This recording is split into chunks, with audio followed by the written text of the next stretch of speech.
35 years of marriage, and he got a mistress. I found out that for 2 years he had a mistress. I am devastated. I've been married for almost 35 years, and although it wasn't a perfect marriage, everything was fine. Kids, a dog, a house, all of that. I have my own life, though it suffered. I was a virgin on my wedding night, then started stepping out of my comfort zone to please him intimately, including a threesome. And this Saturday, it will be 6 years since we last had intimacy at all. For a long time, I thought it was because of his emotional connection with his friend he used to go fishing with, but that friend got cancer. My husband was ready to drop everything for him, including our plans, and go to him. There were also messages that, although not sexual, still went beyond friendship. But for some reason, despite the fact that it hurt me, I didn't feel threatened. I knew that friend was very ill. There could be no physical intimacy, he didn't have much time left. And when he was gone, my husband would become normal again and return to me, his wife. Sorry if my words sound rude. I didn't mean it like that. But I hoped that once he died, my husband would come back to me. I was away all last week taking care of my sister's dog and house, and came back home last night to check the mail. There I found an unmarked envelope, and inside, a note with printed text. Dear author, I am writing this letter to inform you that your husband is having an affair with name of woman who lives in our neighborhood. They have been sleeping together for over 2 years. They often meet at the pool area or in the park, and on weekends they go camping or rent a hotel room. I think you should know why your husband is so often absent from home. He also leaves your dogs with her for boarding. Sorry for such bad news, but you should know. I know this woman. She is one of his friends. I am completely devastated. For me, a woman is a more dangerous rival. What does she have or do that I don't? I decided to focus on my health and lost weight. I lost 59 kilos. And my husband still didn't say anything. Last week I went to the doctor dressed up and he said I embarrassed him, that his wife was running around town with her tits sticking out. I was wearing a white off-the-shoulder blouse and dark jeans. Since I found out, I've become obsessed and am looking for proof. Stalking the mistress's Facebook, checking his call logs. My husband calls her on average 6 to 8 times a day. Conversations of 5-15 minutes. I drive past her house. I want to talk to both of them. Accuse her. Accuse him. I think, what does she have that I don't? How can I fix it? Do I even want to fix it? And him? What should I do? Where should I go? I've been crying for 2 days, can't look at him, afraid to talk to him. Update 1, I just finished a night shift, so I'm tired. Since my post, a lot has happened. Some good, some not so much. I finally broke down and called the kids and told them everything. Those were very hard calls. I took responsibility for my part, admitted I could have been better. They are adults now, and said that although I'm not perfect, I tried my best to keep the marriage, and that still doesn't justify their father's cheating. The eldest wanted to come over and beat up his father, and also wanted to talk to that woman. I told him it's not worth it. The second son said almost nothing, but it was clear that deep down he was upset. The third said, "It's long past time you dumped him given how he talks to you and treats you. I hope you're going to leave him." Honestly, I was torn. My husband was wavering between, I want to save the marriage, and actions that said the opposite. The past 2 weeks have been hell. Since my husband drives our son's car, our son put a tracker in it. Yes, I have access to it, he doesn't know. My husband said he was going one place but went straight to that woman. If I asked where he'd been, he lied right to my face. I just kept records until I couldn't stay silent anymore. Then Father's Day came. I had worked the night before. Finished at 8 a.m., texted him asking what he wanted for dinner, went to the store, bought everything, came home, started cooking, and tried to nap. Note: on Mother's Day, he did absolutely nothing for me. He woke me up to borrow $40, said he wanted to go to a sporting goods store. I said, "Okay, dinner will be ready in an hour, hour and a half, Please don't be late. 2 hours. Later, he's not there. I checked the tracker. He went straight to her and was still there. I drove past the mistress's house. His car was in her garage, hers outside, and went back home. What hurt most was for my son. I texted my husband. You need to come home. We need to talk. I know you're not at the sporting goods store.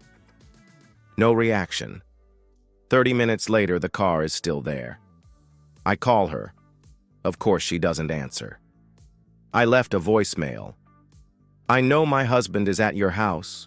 The victory is yours. I'm leaving. Obviously, he wants to be with you.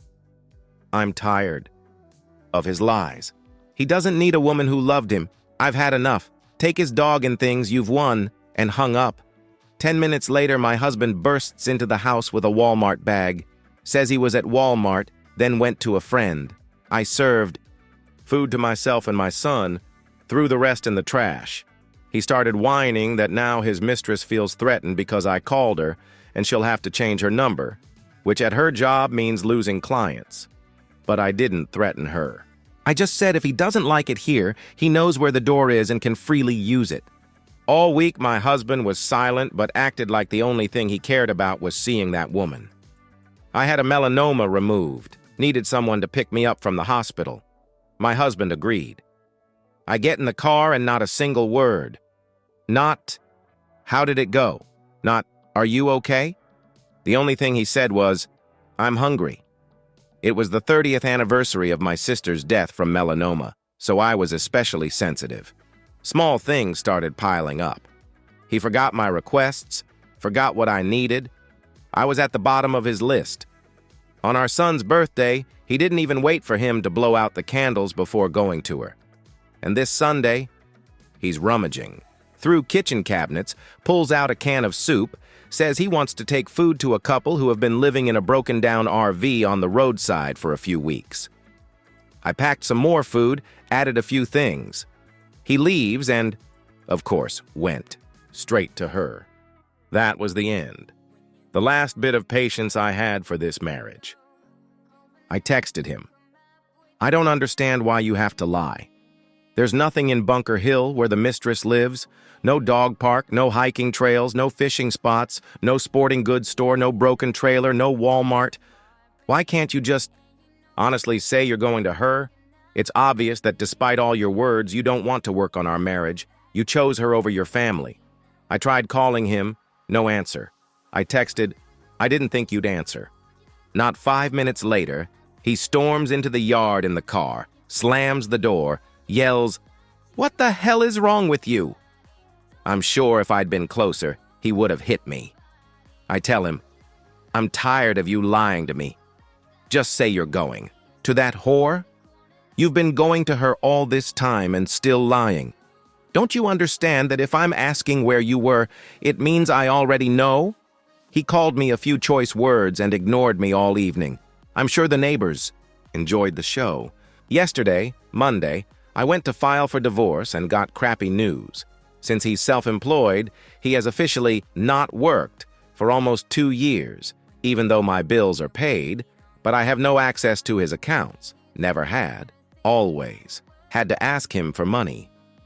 He also didn't let me file his taxes 3 years ago, saying it's too complicated for you. If I file for divorce right now and demand alimony, he can immediately request a reduction, and the judge might side with him. My lawyer advised me to wait 3 months before filing because he started working again this week, so I need to collect as much evidence as possible during this time. The lawyer was impressed with what I already had, so I'm playing it cool until September. Update 2. A lot of time has passed since the last update, and although a lot of serious things happened in my life, some things remain the same. First of all, I left my husband. I could no longer endure the verbal, mental, and emotional abuse. Thanks to my lawyer, family, and the advice I got here, some of you hit the nail right on the head, I realized I had to get out. At first, I moved in with relatives while trying to find a place of my own. Rent in Southern California is insanely high, but now I'm renting a room in a house with a roommate. It's not perfect, but we get along. I'm safe, and for now, that's enough. I filed for divorce. The process is slow, but I'm well prepared, and in those extra months, new information came to light. I won't reveal all my cards, but he thinks I'm stupid when it comes to finding documents. I was foolish enough to fall for a couple of his tricks again. You can chalk it up to fear of being alone or a naive desire to believe him, but in the end, it was stupidity. Because of my work schedule, I'm a nurse, my son lives with him. Although he's technically an adult, he has special needs and can't live alone. I send money for his upkeep, and you can be sure I keep all the receipts for how much and how often I send, everything through online banking. One morning he asked for money, said he needed to buy food for our son. I transferred him $50. Later that same day, on my way to the next patient, I see him on the roadside buying flowers from a street vendor. At first I thought, oh, maybe he decided to do something nice for me. Then I remembered, for anniversaries, birthdays, and other holidays, he never gave me flowers. Why would he buy me flowers on a random Thursday? I texted him in anger, "You're buying flowers for your woman with my money." The only thing he replied was, "Are you stalking me or what?"